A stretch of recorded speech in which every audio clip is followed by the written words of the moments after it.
everyone, it is Keto Karen, and thanks so much for jumping on the video and watching this. Today I thought I would share some of my experience, some of my learning about keto and fasting.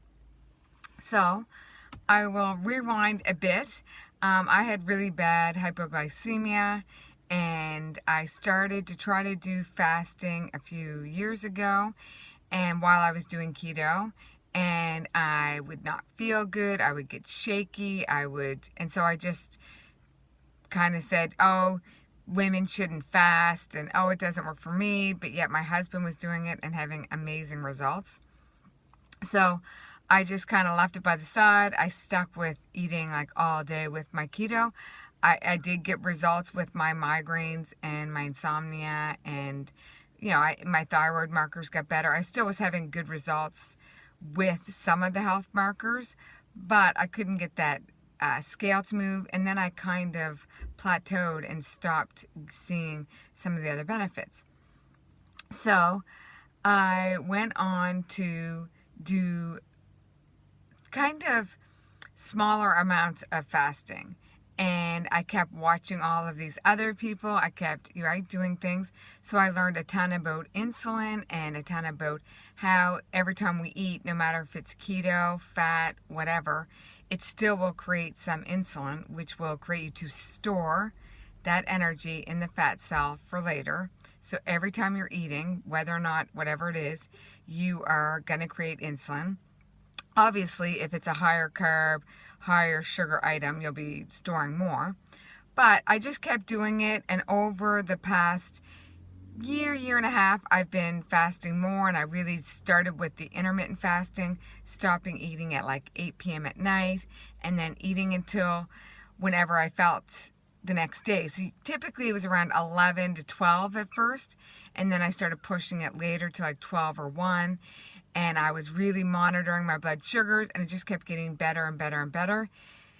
Then I decided I was going to try OMAD, and I did it, and I felt good for the first week or two, and then I started not feeling good. And I did some research, and I think what was wrong was my one meal a day wasn't enough calories and enough nutrients. So maybe that's why I wasn't feeling good. So I stopped doing that, and then I started doing extended fasting. So I was doing one 60-hour fast a month with intermittent fasting, so stopping at 8 p.m. and then eating the next day at like 12 or 1. And again, I was kind of doing it with how my body felt. So if I felt really hungry and I needed to eat, then I was eating. So I was breaking the fast when I knew. I was like, okay, this isn't good. But also, you really need to watch your electrolytes. If you're going to do keto or fasting, any of those types of things, because it's so anti-inflammatory and you are ridding a lot of the inflammation, you're going to be peeing a lot more, and you're going to be flushing out a lot of the electrolytes. So you need to replace those. So you can do that with like Himalayan salt, no salt, and magnesium, or you can buy an electrolyte.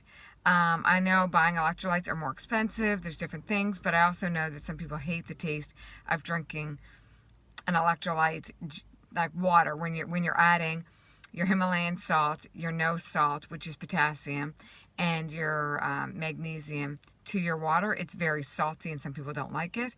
I now actually crave it. I drink more and more, and I'm drinking less, just like fresh water, but I'm also doing a ton of fasting and keto to really flush out the last. Like, I had major brain trauma. I, had memory issues. I have a lot of things that I need to heal and reverse. So I just keep doing all of these things to help my body. So the more I fast, the more autophagy I have. So the more my body is cycling and getting rid of like the bad cells out of my body. So my energy isn't as great when I'm fasting. I mean, it's kind of, I can't go and do crazy workouts, but I definitely have the mental clarity. I can go to work. I can run around. I'm a server at a restaurant, so I'm running around for like, 7-8 hours nonstop, just from table to bar to, kitchen. So, and I have all the energy to do that. And nobody knows. Like when I say at work, like, oh, I haven't eaten in 60 hours. They're like, there's no way, Karen. Like they would never know. So my energy is good for that. But I probably couldn't go and do like a high intensity interval training.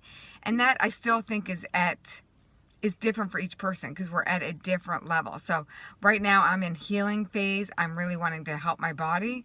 And then the days that I do eat are the days that I am doing high intensity interval training and weight training and resistance training.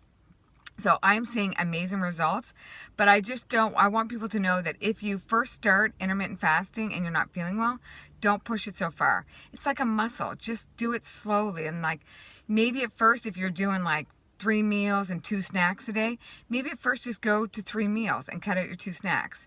And then try, having that gap from like whatever time at night to the next morning, extending that. And just slowly work on it. It's not a race. Just heal your body slowly, really work on it. And I promise you, if you just keep pushing and pushing and pushing, you will get better and better and better results. It's not going to happen overnight, unfortunately.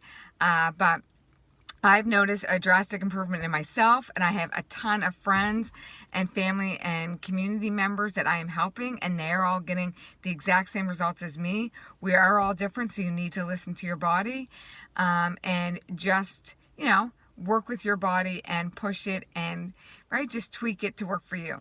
If you have any comments, please subscribe. I am going to do a video tomorrow with some of my weights, what I ate, what I've been doing, and like this summer I've lost, it's going to be over 10 pounds, like 11, 12 pounds. And that is a lot because I've been keto for 4 years. And it's just been adding the intermittent fasting. It's been adding the electrolytes. It's been, and being kind to my body, and I'm not even working out as much, and I still have not lost much muscle mass. I will go and do a scan at the YMCA to see what the numbers are, and I will share that. So like I said, subscribe to my channel. Give me a thumbs up to help promote it so other people can find this. And by all means, share it with anybody, and this could help them as well. And we will talk to you soon. Have a good day.